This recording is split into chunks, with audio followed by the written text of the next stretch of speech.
नमस्कार दोस्तों, मैं कपिल कुमार काटले, डीपी प्रशिक्षण महाविद्यालय बिलासपुर कोनापुर। आज की हमारी टॉपिक है नैतिक मानवीय मूल्यों की शिक्षा। इसके अंतर्गत दो चीजों पे चर्चा करेंगे, एक नैतिक है और दूसरा है आपका मानवीय मूल्य।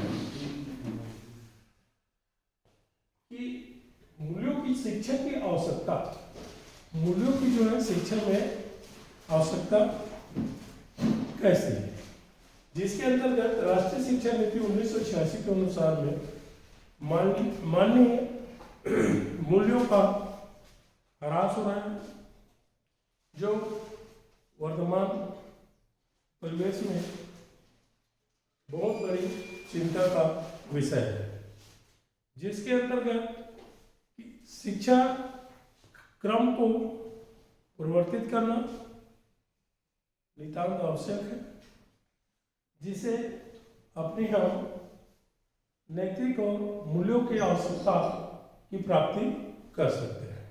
इसके अंतर्गत पहला है 21वीं सदी का आगमन। हम वर्तमान जो हमारी जो समय है वो 21वीं सदी, जिसको हम लोग एडवांस के रूप में मान रहे हैं।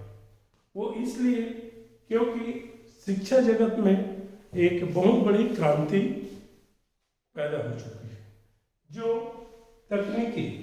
टेक्नोलॉजी जो है हमें अपने में आगोश में समाहित कर चुकी है, जो एक क्रांति के रूप में, एक रिसोर्स के रूप में हम अपनी शिक्षणीय पेशा में नैतिक मूल्यों की आवश्यकता की प्राप्ति के लिए प्रयास है। अभी जो शिक्षणीय कार्यक्रम है उसमें सबसे बड़ी चीज जो है, तकनीकी को एक बहुत बड़ी रिसोर्स के रूप में हम लोग लेके चल रहे हैं, जैसे कि स्मार्ट क्लास, कंप्यूटर शिक्षण, नवाचार, ये सारी चीजें जो हैं तकनीकी क्रांति के रूप में हम मान के चल रहे हैं। दूसरी चीज है कि उपभोक्ता मानव की संकल्पना। उपभोक्ता मानव की संकल्पना करने का तात्पर्य है कि आज की मनुष्य जो है हर एक विषय वस्तु को एक उपभोक्ता के रूप में देख रहे हैं। जो बाजारबाजी जो संस्कृति है, हर व्यक्ति अपने आप को किसी भी वस्तु का उपभोग करना चाहता है। जैसे कि छात्र एक अपने आप को उपभोक्ता के रूप में और शिक्षक को एक सेवाग्राता के रूप में देख रहे हैं, जो हमारी उपभोक्ता मानव की संकल्पना बाजारबाजी संस्कृति के अंतर्गत है। अगली चीज है भविष्य के लिए तैयार। जैसे कि मानवीय मूल्यों को अगर हम देखते हैं तो मानवीय मूल्यों के आधार पे हमारे मूल्य जो समाज और राष्ट्र के लिए बहुत महत्वपूर्ण चीज है। और मानवीय मूल्यों को अगर तैयार करना है तो हमको अपने मूल्यों को बनाकर रखना पड़ेगा।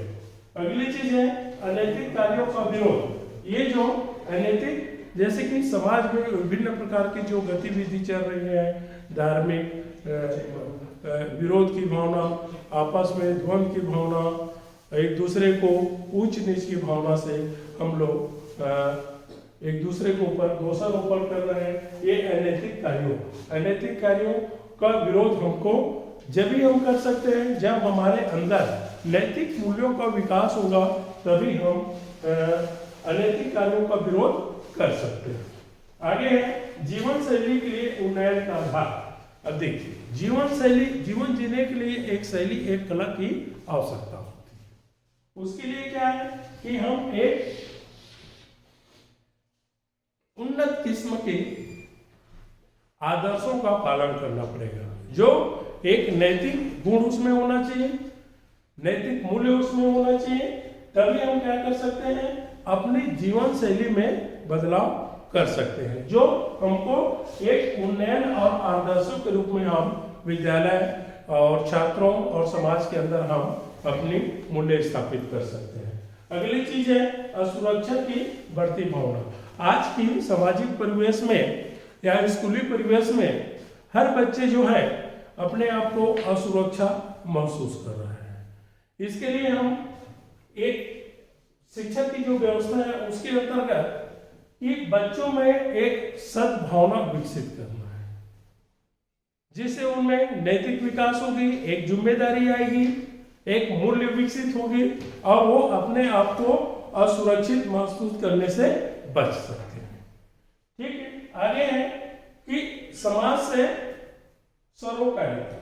समाज से सरोकारिता मतलब हर आदमी अपने संस्कृति के अनुसार दूसरे आदमी से आगे बढ़ना चाहता है, और जिसमें क्या है कि वो दोनों जिम्मेदारी जो है समाज के लिए नितांत आवश्यक है। तो इसके लिए क्या है कि समाज से जो सरोकारी जो संस्कृति है उसमें हम अपनी जिम्मेदारी से नहीं बच सकते, और इसको आगे ले जाने के लिए हमारे अंदर एक सरोकारिता गुण विकसित होना चाहिए, जिसमें नैतिक और मानवीय मूल्यों का विकास होना चाहिए। ओके, धन्यवाद, नमस्कार।